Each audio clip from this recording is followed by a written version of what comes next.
Bom dia a todos, a todas. Esta é mais uma live realizada pela Câmara Paulista para a Inclusão da Pessoa com Deficiência no Mercado Formal de Trabalho, em comemoração aos 29 anos da Lei de Cotas. 29 anos que se comemora exatamente hoje, 24 de julho. 29 anos de Lei de Cotas, essa tão importante legislação brasileira que tem garantido a efetividade, a inclusão das pessoas com deficiência no mercado formal de trabalho. Desde que essa legislação começou a ser fiscalizada e levada a sério, não foi desde o começo da sua criação, mas desde que ela começou a ser fiscalizada e levada a sério, centenas de milhares de pessoas com deficiência foram incluídas no mercado formal de trabalho. Hoje, cerca de 500 mil pessoas com deficiência no Brasil todo trabalham com registro em carteira, graças a essa legislação. Legislação essa que constantemente sofre ameaças, sofre tentativas de adulteração, de solapamento. Interesses escusos, interesses de pessoas que não querem a inclusão das pessoas com deficiência, não querem a inclusão de ninguém, constantemente tentam destruir a lei de cotas. Mas nós estamos aqui firmes e fortes, celebrando os 29 anos dessa lei e vamos comemorar muitos mais anos dessa legislação e vamos aperfeiçoá-la para que ela inclua com mais qualidade e com mais efetividade as pessoas com deficiência. Hoje tenho o prazer de conversar com Nicolas Levada. Bom dia, Nicolas. Antes de passar a palavra a você, Nicolas, eu vou pedir para o Luan se apresentar. Bom dia, Luan. Tudo bom? Cadê o microfone, Luan? Bom dia, meu nome é Luan, tenho 33 anos, pele morena, cabelo e barba escuro, os olhos escuros também. Estou utilizando uma polo cinza com um detalhe branco e o logo do Nurap na frente. Muito bem. Eu agora me apresento também para o Nicolas pegar o jeito aí da nossa autodescrição. Eu sou Tuca Munhoz, sou um homem branco, cabelo, barba e bigode grisalhos, cabelo cortado bem curtinho, máquina 1, tenho olhos azuis, uso pequenos brincos de argola, estou usando uma camisa cinza. Ao fundo, uma parede bege e um cantinho de um quadro, uma moldura de madeira. Por favor, Nicolas, se apresente e faça a sua autodescrição. Bom dia, Tuca. Bom dia, Luan. Bom dia, pessoal. Eu sou o Nicolas, sou um homem branco. Eu tenho cabelos e barbas escuras, assim como o cabelo do Tuca, o meu é curto também. Eu uso óculos marrons com detalhes em dourado e uso uma camiseta laranja. É um prazer estar aqui. Bom dia para vocês. Bom dia. Eu tenho observado aí com vários dos entrevistados homens que a barba está na moda mesmo, né? Todo mundo usando barba. Bom, mas eu quero agradecer aqui aos nossos apoiadores, ao Nurap, Núcleo de Aprendizagem Profissional e Assistência Social, que nos cede gentilmente o trabalho do Luan, nosso intérprete de Libras, e quero agradecer também ao Instituto Modus Parités, que nos cede a plataforma onde se realizam estas lives e nos cede também o trabalho aqui, gentilmente, da Júlia, que está aqui nos bastidores nos apoiando. E começo conversando, então, com o Nicolas. Nicolas, me fala um pouco, por favor, é uma curiosidade que as pessoas sempre têm, mas qual é a sua deficiência? Aliás, eu deixo, não sei se eu te falei já, mas esta série de lives nós entrevistamos apenas pessoas com deficiência. Sim, bacana. Olha, Tuca, o meu pai diz que a minha verdadeira deficiência é ser palmeirense, mas eu discordo dele. A minha deficiência de nascença, eu tive paralisia cerebral, de nascença mesmo, nasci com 6 meses e meio. Aí deu falta de oxigenação no cérebro quando eu nasci de parto normal com 1,330 kg. Aí acabei passando mais de um mês na incubadora do hospital e acabou afetando um pouco a locomoção dos meus membros inferiores. Então eu já andei de andador, já fiz algumas operações e hoje ando de muletas. Você, alguma tia sua, avós, ou mesmo sua mãe, já deve ter falado, ele cabia numa caixinha de sapato. Vocês falavam isso? Cara, literalmente isso. Tem fotos do meu pai comigo na mão. Se você imaginar uma mão de um adulto relativamente grande, a cabeça estava próxima ao dedão, o tronco na palma da mão e as pernas para fora, assim. De fato, essa base de comparação é bem recorrente, assim. Então, eu já ouvi falar bastante essa comparação, né? Dizendo que o bebê cabia numa caixa de sapatos, né? Interessante. Bom, mas é interessante como as coisas são comuns, né? Alguns ditos, né? São comuns, assim, entre as pessoas. Mas, Nicolas, eu queria adentrar em nossa entrevista, já falando um pouco, dado que hoje é uma data marcante, né? É hoje o aniversário da Lei de Cotas. Eu queria começar o nosso bate-papo já falando sobre a Lei de Cotas, diferentemente, aliás, do que eu faço com a maioria dos entrevistados. A gente conversa um monte de coisas e aí surge, né, o tema trabalho, Lei de Cotas. Mas eu quero começar já te perguntando, primeiramente, se você já trabalhou beneficiado pela Lei de Cotas e se você trabalha hoje beneficiado pela Lei de Cotas. Já trabalhei, a maior parte da minha carreira foi em empresas que se beneficiaram da Lei de Cotas, e hoje eu trabalho como PJ, como autônomo em uma outra empresa, em uma startup, e aí, como sou autônomo, não me beneficio da Lei de Cotas. O que você faz nessa empresa hoje? Hoje eu trabalho com marketing digital e comunicação. Eu sou publicitário de formação e sempre trabalhei nessa área. Uhum. Na época que você trabalhava com a Lei de Cotas, como é que foi sua experiência? Né? Você sabia da existência dessa lei? Quando você foi procurar uma vaga de trabalho, foi já sabendo que aquela empresa procurava pessoas com deficiência? Como é que foi a sua experiência nisso? Olha, eu sabia da existência da Lei de Cotas, mas principalmente nos meus primeiros trabalhos, né, nos meus primeiros anos de experiência, eu sabia. A pergunta é: você tem algum tipo de deficiência? Estava no formulário junto com qual a sua formação acadêmica. E aí, cara, perguntou, eu respondo: tenho, beleza. Da primeira vez eu não sabia que eu seria colocado na Lei de Cotas e tudo mais. Eu respondi como uma característica minha, assim como qualquer outra. E aí, depois, à medida em que eu fui amadurecendo e ganhando mais experiência de trabalho, e estando dentro dessas empresas, aí é que eu fui entender um pouco mais como é que a Lei de Cotas funcionava, não só na parte de fora, que visa a colocação profissional de pessoas com deficiência, mas dentro das empresas, estruturalmente falando. Como assim, dentro das empresas? Porque em algumas experiências que eu tive, Tuca, na Lei de Cotas, o que acontece? Quando você vai se candidatar, ao meu ver, o correto deveria ser qual a sua formação acadêmica, qual os idiomas que você fala, e você tem alguma deficiência? Sim ou não? Beleza. Você se candidata a uma vaga específica, e não necessariamente a uma vaga para pessoas com deficiência. Porque isso, ao meu ver, é você colocar a deficiência na frente da pessoa. E como, na minha concepção, é uma característica comum, assim como a cor do meu cabelo ou a cor dos meus olhos, você não pode chegar para uma pessoa e falar: então, essa vaga aqui é só para quem tem olho azul. Essa vaga aqui, por exemplo, é só para pessoas negras.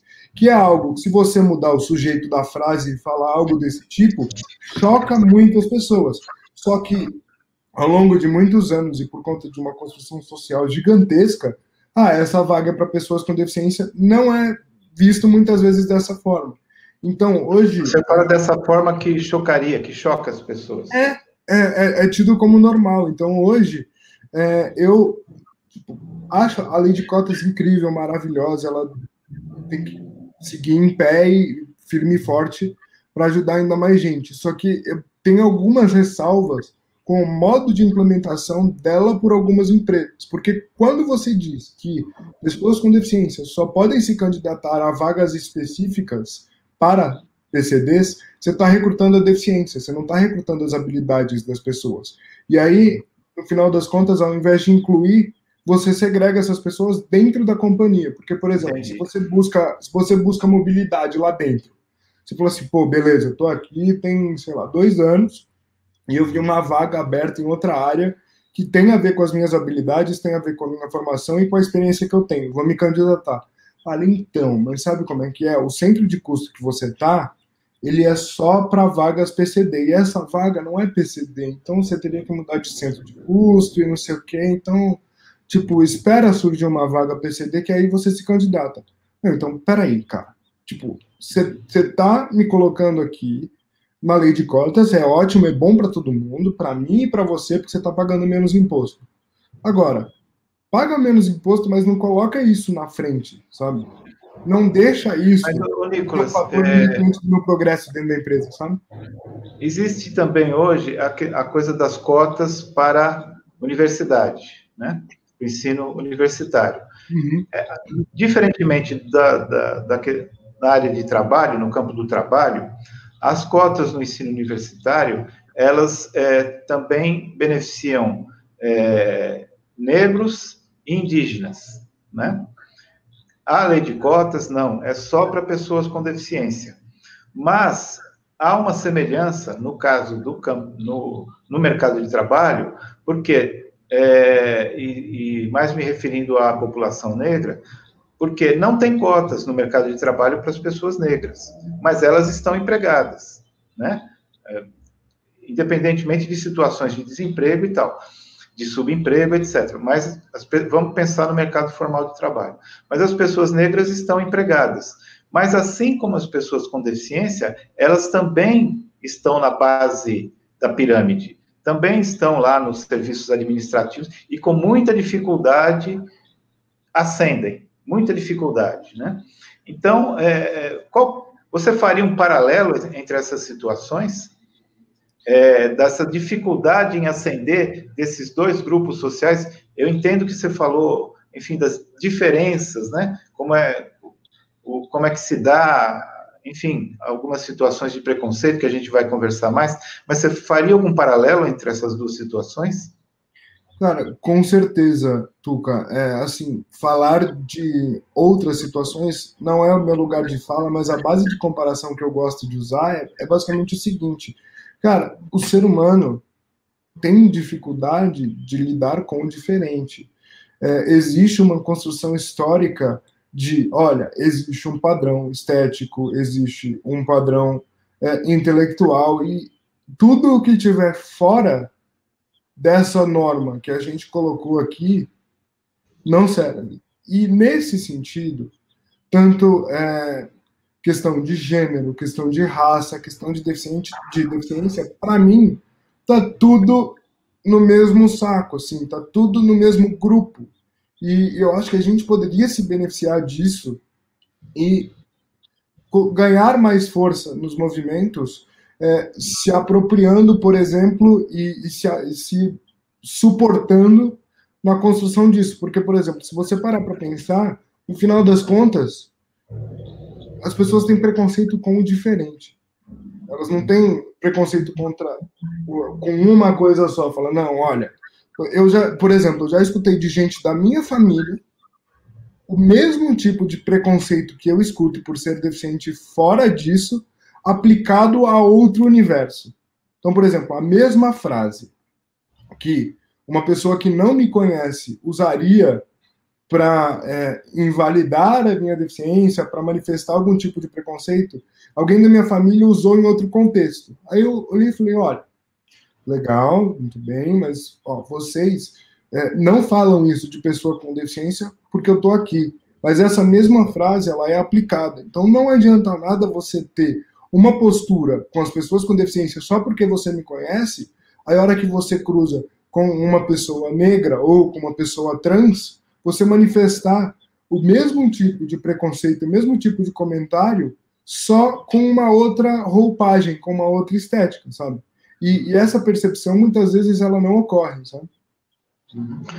Olhando do nosso ponto de vista, enquanto pessoas com deficiência, a gente tem um histórico de luta, enfim, de conquistas e tal. Mas, diferentemente de outros grupos, que aí você se referiu às pessoas negras e as pessoas trans, existe um histórico de luta muito maior e de ocupação de espaços políticos, espaços simbólicos muito maior. Inclusive e sobretudo, e aí é um tema assim, bastante interessante, sobretudo de autoafirmação, né?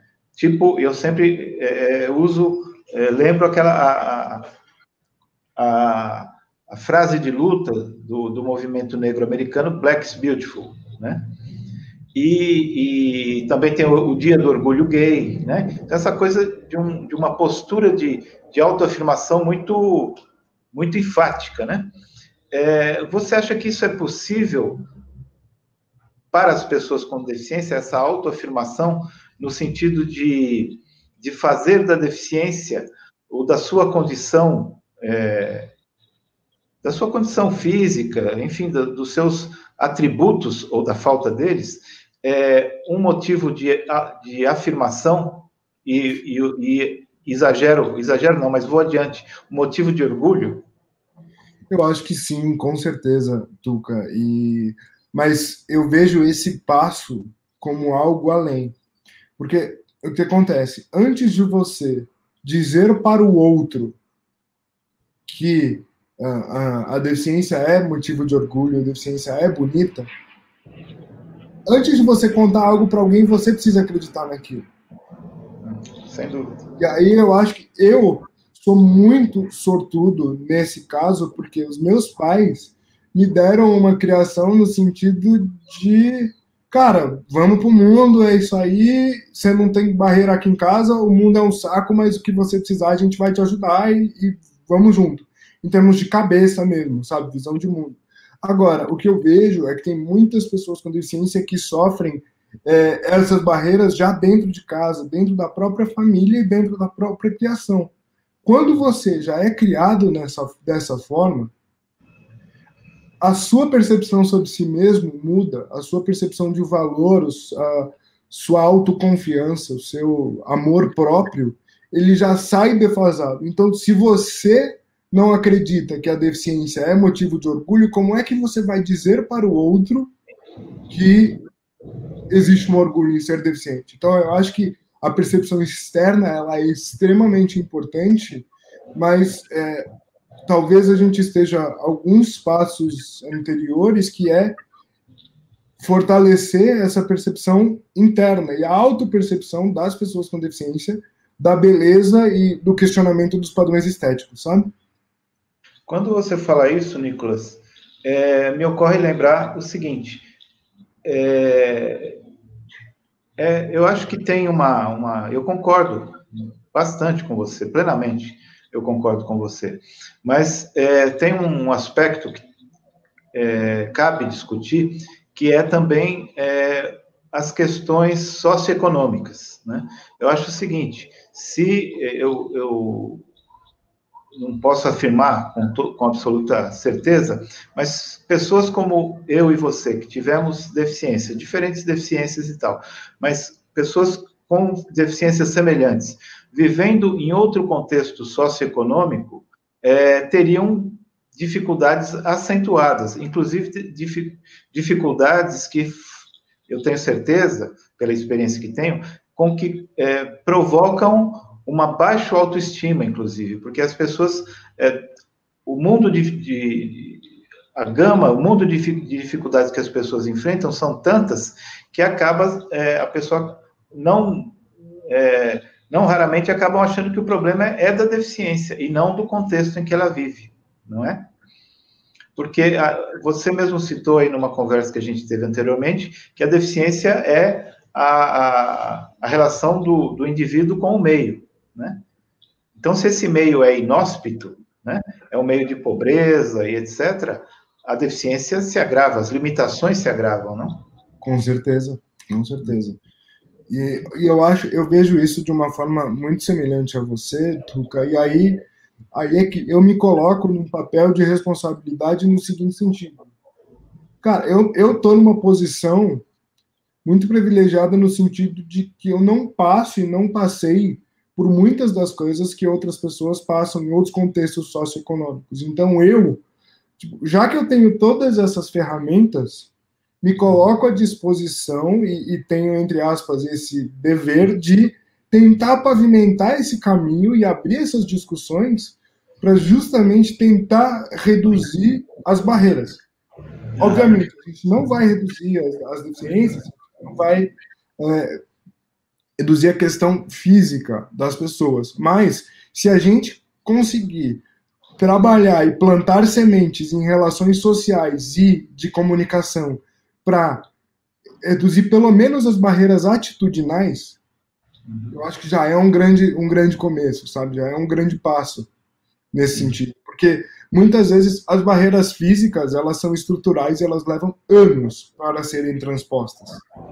Mas as atitudinais, elas são mais profundas, mas elas podem ser desconstruídas por pessoas que estejam bem intencionadas nesse sentido.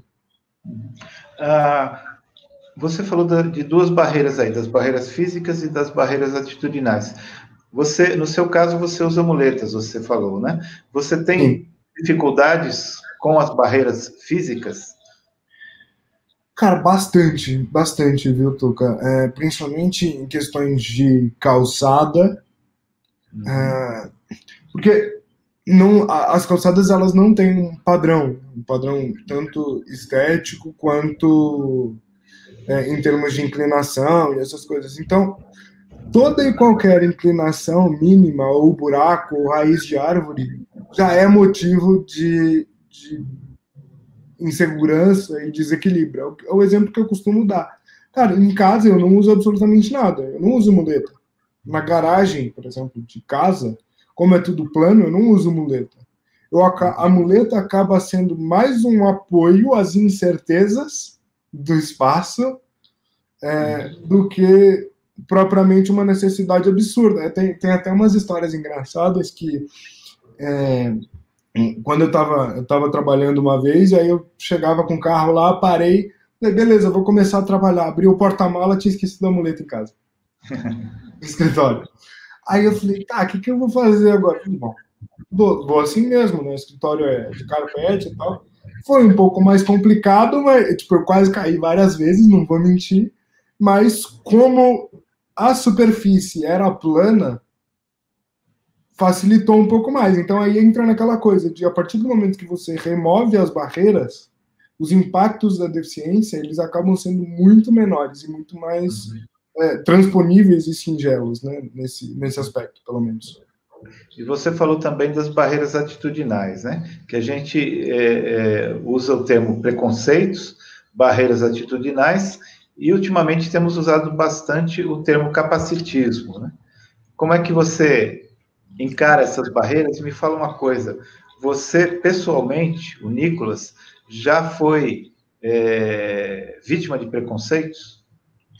Cara, sim, eu fui e sou vítima constante de preconceitos, não necessariamente, porque é o que a gente estava conversando anteriormente sobre isso, Tuca, e o meu sonho é que a percepção etimológica e a percepção de peso da palavra capacitismo, ela seja igual a, por exemplo, você chamar alguém de racista. Você chamar alguém de capacitista, na minha concepção, é tão grave quanto.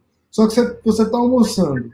Se você vira e fala, seu racista, espero eu que todo mundo pare e fale, não, peraí, o que está acontecendo? E reflita sobre isso e converse. E abra um diálogo, porque é uma acusação muito séria e isso mude. Quando você chega, faz a mesma coisa, fala, seu capacitista, todo mundo fala, não, mas espera aí, não é por aí. O que acontece?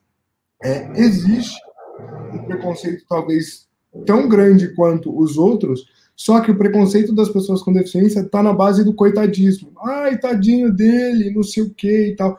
Então, para você agredir alguém, para você considerar uma ameaça e para você manifestar um preconceito violento que outras causas passam, você, no mínimo, precisa considerar que ela esteja no mesmo nível de ameaça e de pessoa como você. Só que as pessoas com deficiência, tipo, ai, coitadinho, não, peraí, deixa eu colocar ele num bibelô, numa caixa de sapato, que fofo.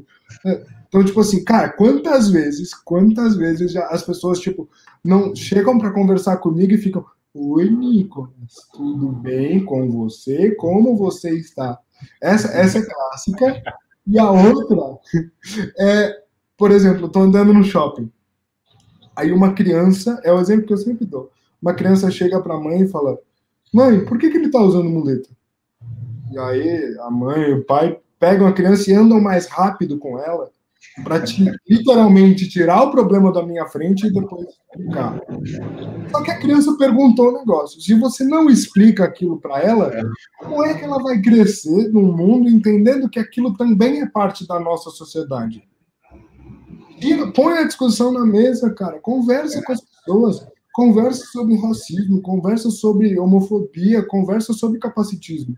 Aliás, eu estava ouvindo um podcast falando sobre... o nome é H Sem Tabu, Homem Sem Tabu. Então, o cara falou assim, estavam discutindo quão ridículo é homens que querem fazer a comemoração do Dia do Orgulho Homem, o Dia do Orgulho Macho, como é que é? Em oposição às questões femininas, né? Aí o cara falou, poxa, eu acharia ótimo que houvesse um dia do orgulho hétero, é isso que eles falam, o dia do orgulho hétero, se fosse para discutir masculinidade tóxica, por que o homem chora, machismo, aí sim, né? É exatamente o que você falou, as coisas têm que ser colocadas na mesa e discutidas, né?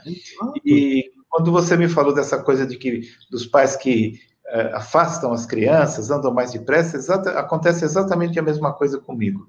E com uma característica mais divertida e triste ao mesmo tempo, que quando eu estou indo numa direção e vem um pai, uma mãe, uma família com crianças e me veem, eles logo desviam. Eles logo, para já evitar qualquer coisa assim. Comigo acontece exatamente a mesma coisa, e aí a brincadeira que eu faço é que eu me sinto meio que um Moisés, sabe? Quando o mar abre no meio. Sempre que eu tô num lugar cheio de gente, a galera se abre. Então, às vezes eu tô com os meus amigos num show, em alguma coisa assim, fala, puta, a gente precisa pegar uma cerveja. Peraí, vamos lá. Não, então peraí. Vai atrás de mim. O mar se abre, de repente, e eu passo, enfim. Tipo, cara, é um saco. E é interessante que não é eu sinto assim, que não é uma gentileza, uma educação, é uma coisa assim, coitado, né? Não vamos atrapalhar ele, né? Coisa assim. Exato. E assim, cara, o que eu fico bravo, Tuca, é que assim, ninguém tem obrigação de explicar. Pô, não é todo dia que você tá com um saco pra, não sei o que, veja bem. Só que isso, pra mim, por ser formado em comunicação, por ter cara de pau e por gostar de falar e de conversar, eu não me importo em explicar. Eu adoro criança. Então, pô, se você não quer fazer um trabalho decente como pai e mãe e não consegue explicar, eu posso te ajudar. Senta aqui comigo, vamos lá, vamos trocar uma ideia. Aconteceu isso com cara, meu primo. Ele perguntou, por que você usa isso? Eu falei, Rafa, eu uso porque eu tenho deficiência e quando eu nasci com essa questão nas pernas e se eu andar na rua, como a rua é toda desnivelada, eu posso cair. Então a muleta me ajuda a apoiar para eu não cair na rua. Ia ser ruim se isso acontecesse, né? Ele, realmente, tudo bem. E saiu, foi brincar. Acabou. Eu não perdi 30 segundos para explicar o negócio, sabe? E aí você não precisa ter coisas mega filosóficas, explicar capacitismo. Para criança é uma coisa, mas para adulto, como dizem muitos e com razão, eu sou ranzinza, sabe? Às vezes eu estou com paciência, depende de como a pessoa chega e tal, mas nem sempre eu estou com paciência, viu? E já cheguei a ser mal educado em vários momentos, porque nem sempre eu estou com paciência. E isso só piora, porque as pessoas acham, pô, o cara é assim, ele é revoltado, tal, não quer nem falar, né? Mas Eu vou fazer o quê? Mas outra coisa que eu queria te falar é bem curioso. Como eu uso um equipamento assim que é diferente, né? Não é tão comum, que é a cadeira motorizada. Outra coisa muito comum que acontece é o seguinte: adulto, né? Chega um adulto e não me fala bom dia, não fala boa tarde, não fala nada. Fala assim: onde você conseguiu essa cadeira aí? Assim, sabe? Sem um. Oi, tudo bem? Boa tarde. Você poderia me falar como se consegue uma cadeira dessa? Não. Assim, chega assim: onde você conseguiu essa cadeira? Assim, desse jeito, sabe? Ganhei a São Silvestre, me deram de prêmio. Foi prêmio, né? Prêmio. Escalei o Everest e ganhei. Tipo, cara. Mas é interessante, né? E é muito rico para mim, inclusive, não só na relação com as crianças, mas eu tenho duas filhas, né? Uma é pequena ainda, a outra já é quase adulta. No aprendizado de mostrar para a criança essas coisas. É muito rico, eu acho. Tanto para a gente como para a criança, eu acho. Eu ganho muito em fazer isso, né? Por falar em ganhar, queria te perguntar uma coisa também. Você ganhou em ser uma pessoa com deficiência?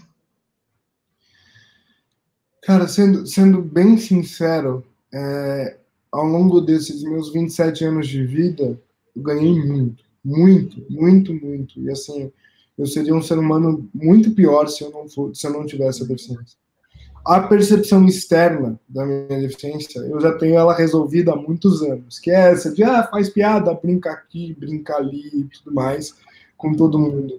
Só que a questão da percepção interna e da autocobrança e da autocrítica é algo que ainda não está tão bem resolvido quanto eu gostaria na minha cabeça, e eu estou tratando isso, enfim, estou conversando com pessoas e procurando desconstruir esse lance que causa ansiedade, causa insegurança, enfim, cara, é aquela coisa. Já tem algumas coisas que estão pré-estabelecidas pela própria sociedade para com a minha deficiência. São coisas que eu não posso controlar, são preconceitos que eles vão chegar antes que eu em todos os lugares que eu for. Beleza. Esses eu vou ter que lidar. A questão é que, por conta de uma série de outras coisas, eu acabei colocando muitas outras coisas na minha cabeça e outras barreiras que eu mesmo pus, que mais me atrapalham do que ajudam. Então, eu tenho tentado trabalhar. Por isso que quando você me disse, a gente tem que ter orgulho das pessoas com deficiência. Tem, mas eu acho que a partir do momento que a gente muda a nossa percepção interna, as pessoas vão passar a enxergar a gente da forma que a gente quer ser visto. Só que se nem eu me vejo assim, se nem eu acredito no produto que eu estou vendendo, como é que eu vou convencer você a comprar? Mas, Nicolas, essa questão de que você fala da autoimagem, das questões internas e tal, todo mundo tem, não é? Sim, todo mundo, exato. Independentemente de deficiência. Mas outra coisa é o seguinte, todas as pessoas com as quais eu falei até agora, todas, né, de alguma maneira expressaram isso que você acaba de dizer. Algumas de uma maneira muito, muito explícita e outras um pouco menos, né? Mas todas, de alguma maneira, colocaram muito clara e fortemente essa coisa de que a deficiência contribuiu para a sua grandeza, digamos assim, sabe? Todas falaram isso. Inclusive, ontem, eu entrevistei uma menina e fiz essa pergunta, né? Até de uma maneira mais direta do que eu cheguei a ela com você, e ela colocou de uma maneira muito, muito forte esse ganho que ela teve na vida, né? E foi até uma situação em que eu fiquei emocionado. Mas todas as pessoas falaram isso, e das mais distintas deficiências.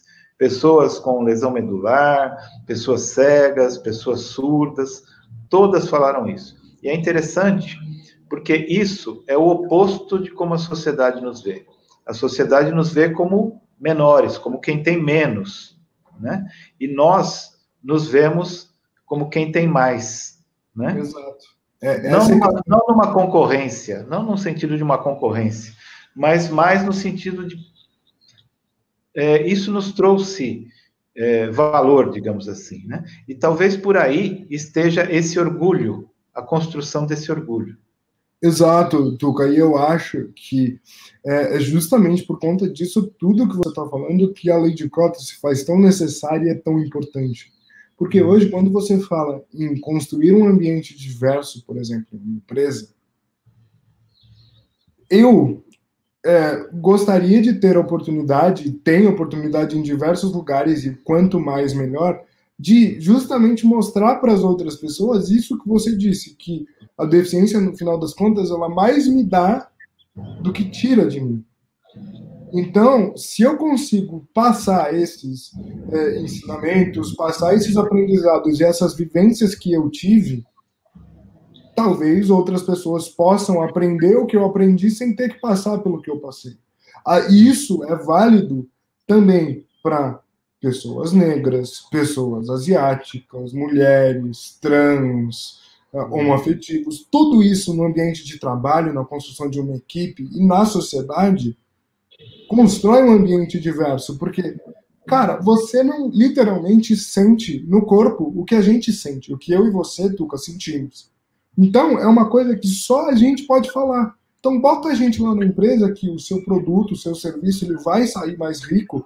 E aí, essa construção de orgulho, ao meu ver, ela é construída por todo mundo.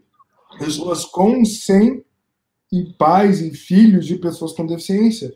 Porque a percepção de orgulho não precisa partir só das pessoas com deficiência, mas sim do meio, da construção social e do que a gente está formando, sabe? Você falou da coisa da empresa, né? Empresas produzem mercadorias ou serviços. Eu estava conversando sobretudo com as pessoas cegas, aqui entrevistadas, falando dos smartphones, né? Que são produtos que saem de uma empresa já com recursos de acessibilidade, né? Que podem ser usados por pessoas com deficiência ou por qualquer outra pessoa, né? Eu, por exemplo, uso o ledor do smartphone, né? Eu ouço livros, né? Num recurso que é do smartphone. Eu não comprei um aplicativo, nada, ele já está lá, já vem com ele. Então, são produtos, vamos chamar assim, universais, né? Você pode aumentar a tela, fazer contraste, um monte de coisa com falar, né? Uhum. Com o smartphone. Mas aí que eu te coloco a seguinte pergunta. É muito comum empresas produzirem produtos e serviços direcionados a um tipo de pessoa padrão, né? Ele é direcionado a um tipo de pessoa padrão. Vamos pensar na moda, por exemplo, né?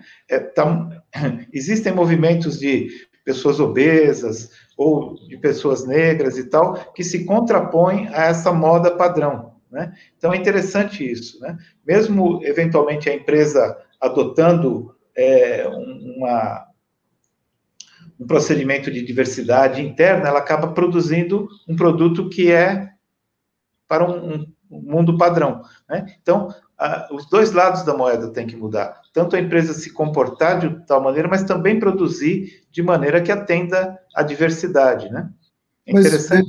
Veja, é muito interessante, Tuca, e aí eu faço uma meia-culpa como pessoa com deficiência, que eu acho que a empresa, toda empresa limitada, SA, ela foi feita para dar lucro, para dar dinheiro, não se engane. Se a gente tentar entrar na empresa e falar, cara, você tem que fazer produtos mais inclusivos, não sei o quê, pela questão social, eu acredito que o caráter de a gente está fazendo um favor não vai mudar.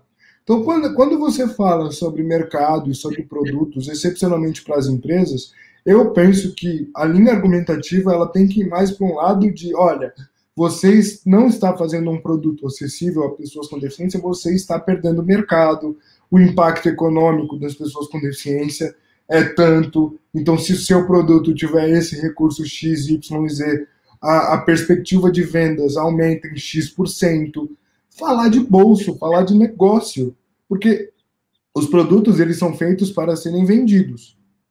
E a gente tem número, Tuca, tem muita gente com deficiência, 25% mais ou menos da população brasileira tem algum tipo de deficiência. Então, eu acho que falar sobre acessibilidade e inclusão vai muito da ótica e do enquadramento que a gente escolhe apresentar para as empresas. Então, na hora que você mexe no bolso, a discussão muda de nível, ela muda de figura. Né? Eu acho que usar esse tipo de dado e esse tipo de argumentação pode ajudar a causa nesse sentido, sabe? Aliás, Nicolas, eu te perguntei sobre as suas experiências no mercado de trabalho como beneficiário da lei de cotas, mas você falou que hoje você não é. Hoje você trabalha como autônomo, é isso? Autônomo. Presta serviços para uma empresa. Sim, exatamente. Você faz o que nessa empresa? Eu trabalho com marketing digital e performance. Então, eu trabalho com anúncios no Google, anúncios no Facebook, automação de e-mails, produção de conteúdo, todas essas coisas, social media, enfim. Tá. Esse universo voltado mais à comunicação digital e ao marketing. Não trabalha com fake news, não, né? Cara, não trabalho, mas tenho certeza de que sou vítima de várias delas, assim como todos os seres humanos. É uma coisa que está nesse campo, não? A produção de fake news está nesse campo de que você trabalha, não? Com certeza, isso é perigosíssimo. Uhum. E como é que no seu trabalho, nisso que você falou, como que é pensada, se é que é pensada, mas imagino que você tem essa preocupação, as questões de acessibilidade para as pessoas com deficiência terem acesso a essas informações? Olha, na minha relação com a empresa, especificamente, a discussão ela aconteceu da maneira que eu mais gosto. Olha, o que você precisa entregar é isso aqui, A e B. O que você precisa de ferramenta e de recurso para entregar o que a gente precisa que você entregue? Um monitor, um teclado e não sei o quê. Tá aqui. Vai trabalhar. Vai entregar. O que fizeram? E isso é incrível. E não é todo lugar que faz, por mais simples que isso possa soar. Vamos pegar as barreiras que ele tem, transpor, tirar elas da frente, para que ele consiga render ao máximo. Afinal de contas, a gente está pagando um salário para o Nicolas para que ele renda o melhor que ele puder, e a gente vai tirar as barreiras. Quanto menos barreira ele tiver, mais ele vai render. Pronto, simples assim.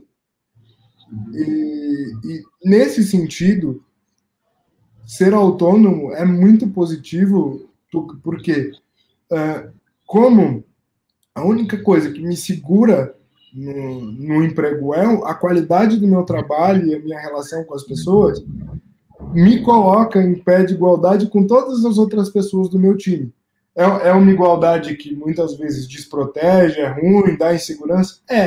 Mas é uma porcaria para todo mundo, sabe? Então eu sou só mais um. No final das contas, eu acho que ser só mais um é um baita de um benefício. Muita gente quer ser especial e não sei o que, eu odeio essa palavra. E no final das contas, o que eu quero é ser só mais um, sabe? Em absolutamente tudo.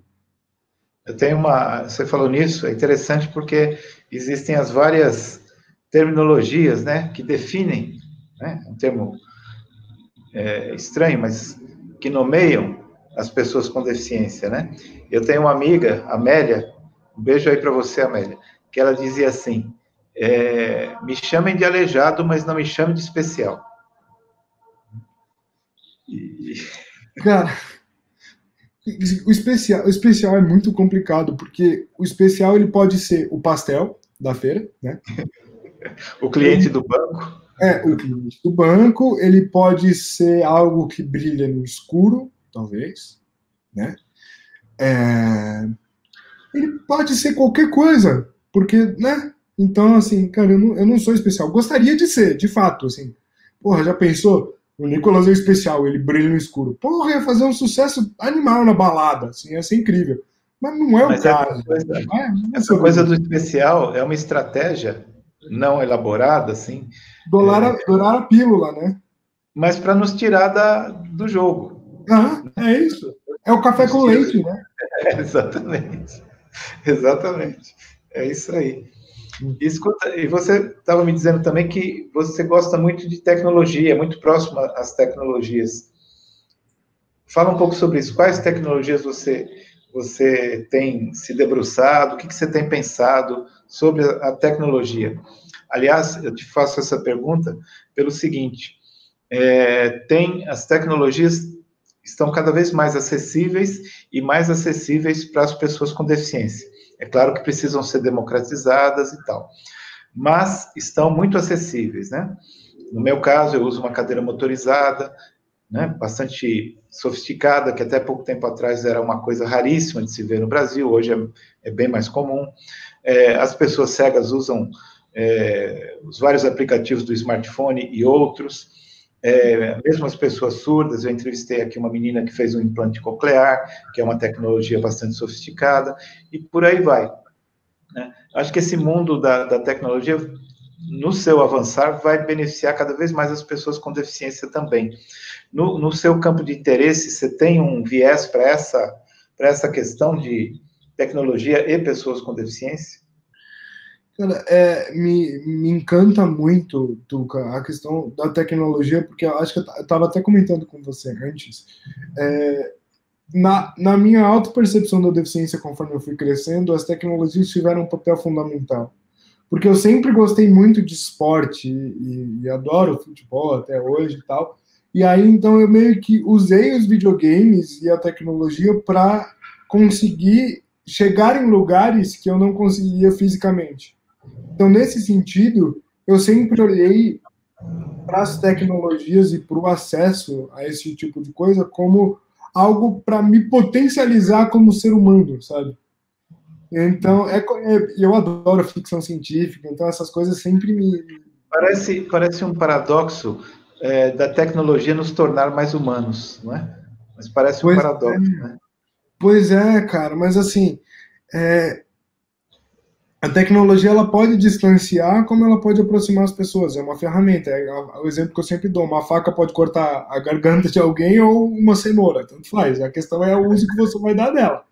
E nesse quesito, o home office, para mim, e esse tempo de pandemia que a gente está vivendo, é um saco, mas ele acaba nivelando a deficiência.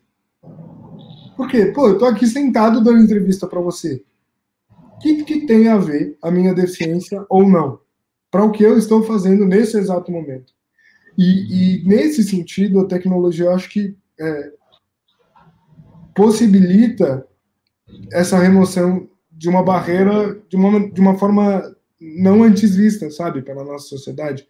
E aí, nesse quesito, me encanta olhar para as tecnologias como plataformas de interação e comunicação entre as pessoas, sabe, de potencializar as habilidades dos seres humanos.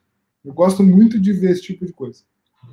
E é interessante, né, porque a tecnologia, ao potencializar as habilidades dos seres humanos, no nosso caso, de seres humanos com limitações, acaba nos criando uma isonomia, digamos assim, com outras pessoas, e em muitas situações, eu cito o meu exemplo, eu acabo andando mais rapidamente do que outras pessoas, sabe? Das pessoas sem deficiência, e não me canso, né?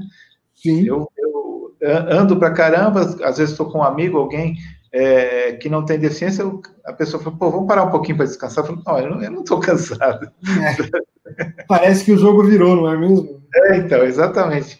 Tem até um termo que eu não estudei bem ainda, que se chama super-humanos, né? Que seríamos nós, as pessoas com deficiência, em algum momento, superiores aos não deficientes, como os atletas corredores, né, que correm com aquelas hastes, né, que acabam correndo mais do que um atleta sem deficiência, né? Então, nós teríamos, em algum momento, essa vantagem. Um dos meninos que eu estava entrevistando aqui, o Thierry, ele é surdo e ele usa uma tecnologia bastante sofisticada de aparelho auditivo, né? Um aparelho auditivo digital, super moderno, etc. E o aparelho auditivo, por exemplo, ele tem o Bluetooth com o celular, né? Então, eu não preciso usar fone de ouvido. O aparelho auditivo dele já é o fone de ouvido, né? E é uma coisa minúscula, e ele falou que brevemente estará implantado também na região da orelha, não é um implante coclear, mas aí todo mundo vai querer um daquele também. Eu também quero, pode aqui. Tem um livro aí, eu tava citando ficção científica, que é o Guia do Mochileiro das Galáxias, que é um livro bem famoso de ficção científica, que tem o peixe Babel, não sei se você já viu isso, que é um peixe que entra na orelha das pessoas e traduz qualquer idioma e qualquer conversa. E aí, é isso que eu vejo. Olha só, as vantagens das tecnologias assistivas e como a grande questão aqui é o enquadramento que você dá para isso. Com esse tipo de tecnologia, quem é o deficiente? Quem é que está em déficit? Ele que está com a tecnologia implementada ou as pessoas que não? Sabe? Exato. Então, nesse sentido, eu acho muito poderoso trabalhar essa percepção, comunidade, as pessoas com deficiência falar, cara, peraí, eu sentado na minha cadeira consigo ser mais rápido que você. Eu, com o implante, consigo escutar mais coisas do que você sente. Sim. E aí? E agora?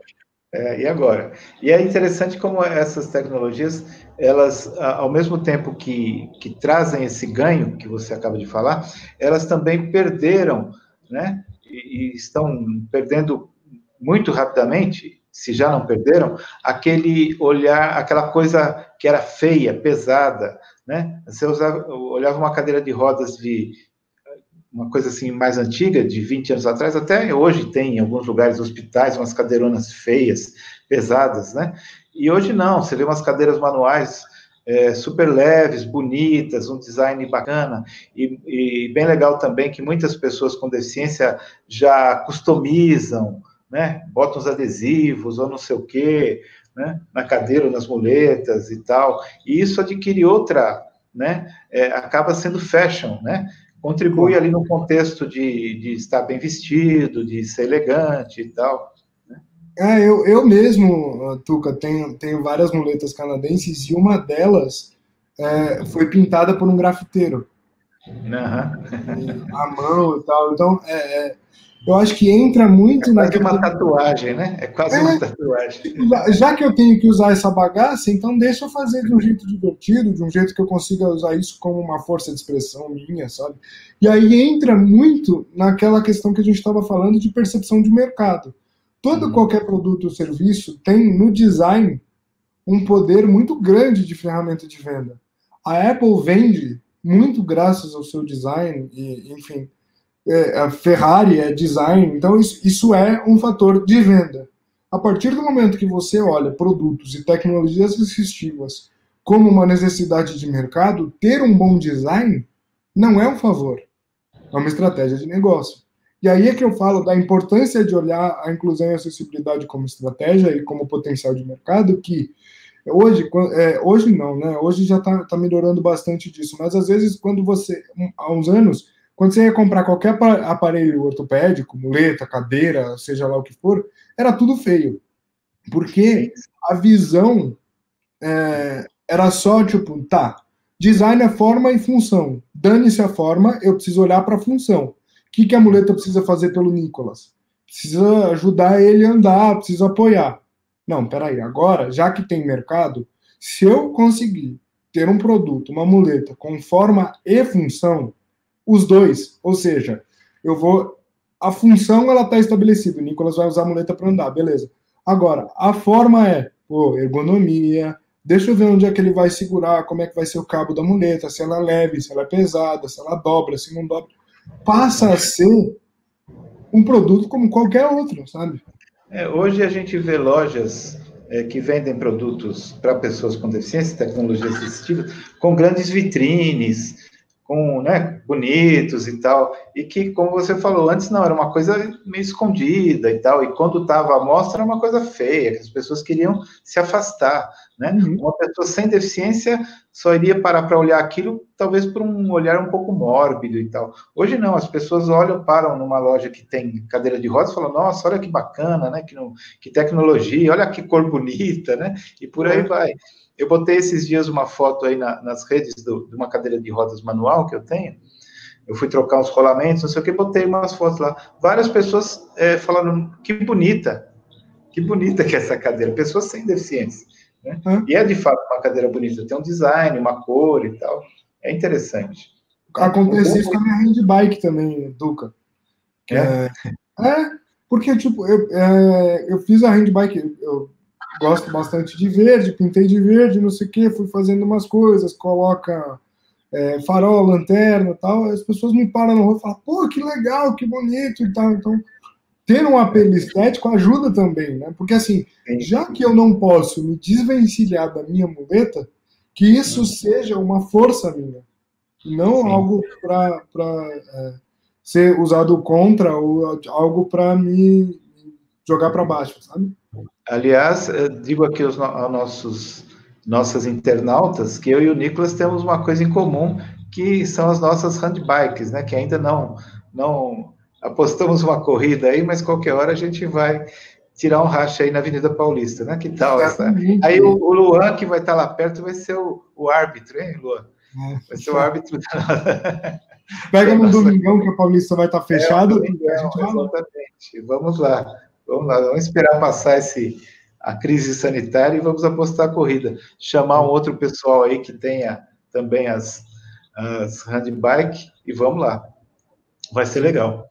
Mas você sabe que, aliás, eu comecei a usar a minha e já tive uma lesão no pulso, né? Então eu tenho que dar uma treinada antes de retomar. Mas sabe quem me inspirou? Não sei se você conhece a Paula Ferrari. Você conhece a Paula Ferrari? Não conheço. Veja aí, Paula. Ela tem no Instagram um perfil lá chamado Cadeirante no Caminho. Nossa, eu conheço. Sabe como eu... É que eu não lembrava do nome. Sabe como eu cruzei com ela? Eu tava andando de handbike, ela passou de carro, encostou o carro e parou para me perguntar e conversar sobre. Onde você conseguiu, não sei o que e tal. E a gente trocou uma ideia e comecei a seguir ela no Insta. Sim, conheço, lembrei. Então, ela que me inspirou também a ser um atleta aí de handbike, né? E, aliás, ela faz o caminho lá, o caminho da fé, né? Acho que chama. Por isso que chama o Cadeirante no Caminho, que é um trajeto lá para chegar na cidade de Aparecida e tal, né? Aí eu falei que qualquer dia eu vou fazer com ela esse caminho. Aí, se quiser, a gente faz lá, independente. A gente tava conversando, ela tipo, não, vamos, não sei o que. Eu falei, vamos e tal. Ela falou, não, mas é que eu pedalo 857 milhões de quilômetros por dia. Eu falei, não, calma aí, peraí, que eu comecei agora, preciso treinar, então. Não cheguei lá ainda. Mas ela tem todo um treinamento, uma atividade física voltada para isso, né? Voltada para isso, uma dedicação mesmo voltada para isso. Mas é interessante também, como você citou aí que tem várias muletas, eu também tenho várias cadeiras de rodas, ela também, né? Então você vê como também tem essa coisa, você tem uma cadeira para ir passear, tem uma cadeira para treinar, sabe, esse tipo de coisa. Você tem uma muleta aí, de repente você usa essa tatuada para uma coisa, outra muleta para outra coisa. E é interessante como isso, antigamente não, você só tinha aquela porque era uma coisa muito estritamente funcional, né? E não tinha essa coisa de ter mais de um equipamento, né? Nicolas, nós temos aqui, deixa eu te falar, 58 minutos de programa, mas eu quero hoje fugir um pouco da nossa rotina, te peço licença, Nicolas, quero fugir da nossa rotina e chamar aqui, pela primeira vez no ar, a nossa querida Júlia. Você vai aparecer aí, Júlia? Vamos ver. Tomara que ela esteja aí, né? Olá, cadê a Júlia? Olá, claro que eu tô, né, Tuca? Acompanhando vocês. Júlia. Eu chamei a Júlia, Nicolas, porque hoje, como é o aniversário da Lei de Cotas, acontecerão várias atividades e temos uma programação intensa aí da Câmara Paulista para a inclusão da pessoa com deficiência no mercado de trabalho. Então, eu chamo a Júlia para convidar os nossos internautas, as nossas internautas, para prestigiarem, para participarem dessas atividades que são muito importantes. Todos os anos a gente realiza eventos em comemoração ao aniversário da Lei de Cotas e este ano estamos realizando assim online, por motivos sabidos, e hoje à tarde temos Bastante programação, né, Júlia? O que vai acontecer hoje à tarde? Sim, a Câmara está preparando aí com todos os apoiadores, né, um evento super bacana que começa às 14 horas. Começa às 14 horas com um webinar, que vai falar um pouquinho, vai ser um assunto um pouco mais sério a respeito da lei de cotas, a respeito do que vem acontecendo, né? Olha, Nicolas, ela fala um pouquinho mais sério porque ela está menosprezando aqui o nosso... Você vê, né? Você vê como são as coisas. Não estou. Eu estou falando que o assunto vai ser um pouquinho mais sério, mas não porque eu sou séria. Eu estou nervosa, é minha primeira vez. E depois, às 17 horas, vai ter um esquenta, vai ser uma apresentação breve aí com alguns artistas, enfim. E aí, às 19 é mesmo o show da Câmara. Das 19 às 20 horas vai acontecer o show e a leitura da carta também, uma leitura de uma carta bem especial. E aí eu não vou dar spoiler, você vai ter que assistir. Então, convido vocês a todos, vai ser um evento muito bacana que a gente preparou para vocês, com todo o carinho e cuidado do mundo, para que todos possam aproveitar, mesmo estando dentro de casa, vai ser muito legal. É uma carta em defesa da lei de cotas, né? Exatamente. Então, fica aí, Júlia, não vai embora. Então, Nicolas, para a gente encerrar, eu quero dizer que foi um grande prazer, uma grande alegria conversar com você. Eu tenho a honra de dizer, a alegria de dizer que eu tenho aprendido muito com as pessoas que eu tenho entrevistado. Você é uma delas, e muito obrigado. Gostaria de deixar a palavra aí para você se despedir e deixar um recado, um abraço aí para os nossos e nossas internautas. O prazer é todo meu, Tuca, é sempre uma honra conversar com você, todos os nossos papos são extremamente construtivos e como eu te disse ontem, a gente consegue se aprofundar e discutir coisas que muitas vezes com pessoas que não passam por esse tipo de coisa a gente não tem oportunidade. Então, muito obrigado pelo espaço e precisando e querendo trocar uma ideia comigo, estamos sempre juntos. E obrigado pelo espaço, pela oportunidade. Quem quiser conversar comigo, meu Instagram é @NicolasLevada, tudo junto, assim como o nome. Manda mensagem lá, manda o que quiser, a gente conversa um pouquinho. Obrigado pelo espaço, Tuca, e espero que vocês tenham gostado desse nosso papo. Nós que agradecemos. @NicolasLevada. Exatamente, tudo junto. Então, tá bom. Muito obrigado, Nicolas. Obrigado, Júlia. Que bom vê-la aqui. Né? Obrigado, Luan. E, Júlia, quem que nós entrevistamos na segunda-feira? Na segunda-feira, aí você me pegou. Deixa eu ver uma olhada rápida aqui na minha colinha.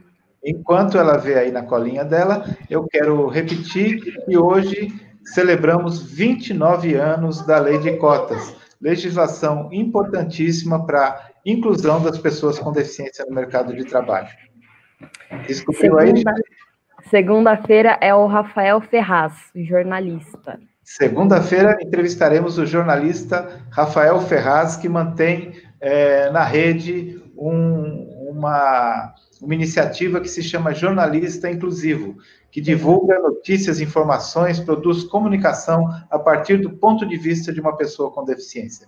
Então, até segunda-feira, um abraço a todos, novamente muito obrigado, Nicolas, muito obrigado, Luan, um beijo, Júlia, um beijo a todos da Câmara Paulista para a inclusão da pessoa com deficiência no mercado de trabalho e bom evento no período da tarde. Sucesso e viva a Lei de Cotas. Viva. Viva a Lei de Cotas. Tchau, tchau, gente. Obrigado. Tchau, tchau.